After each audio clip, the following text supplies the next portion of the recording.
Hi friends, welcome to మా వంటిల్లు. ఈరోజు చాలా టేస్టీగా ఉండే బెండకాయ ఫ్రైని ఎలా తయారు చేసుకోవాలో తెలుసుకుందామండి.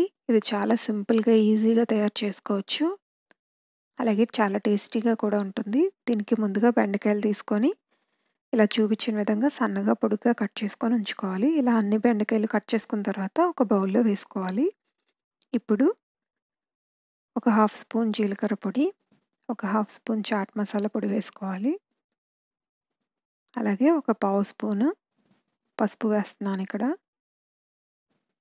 ఒక స్పూన్ కారం వేసుకోవాలి. అలాగే సాల్ట్ ఒక హాఫ్ స్పూన్ వేస్తున్నాను. మీరు తీసుకున్న క్వాంటిటీ బట్టి మీరు సాల్ట్ అడ్జస్ట్ చేసుకోండి. 2 స్పూన్ల కార్న్ ఫ్లోర్ వేసుకోవాలి. అలాగే ఒక స్పూను శనగపిండి వేసుకొని ఇప్పుడు నిమ్మరసం పిండుకోవాలి. ఇలా నిమ్మరసం వేసుకున్న తర్వాత ఈ మసాలానంతా బెండకాయకి కోట్ చేసుకునే విధంగా బాగా కలుపుకోవాలి. ఇలా బాగా కలుపుకున్న తర్వాత ఇప్పుడు ఫ్రై చేసుకోవడానికి ఒక ప్యాన్లో కొద్దిగా ఆయిల్ వేసుకోవాలి. వేసుకొని ఆల్రెడీ మనం కోట్ చేసుకున్న బెండకాయలు వేసుకొని ఫ్రై చేసుకోవాలి.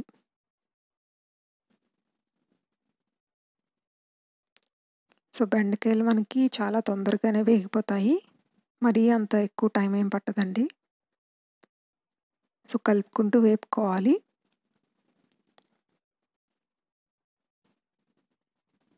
మనకి బెండకాయలు మంచి రంగులోకి వచ్చేంత వరకు ఫ్రై చేసుకోవాలి.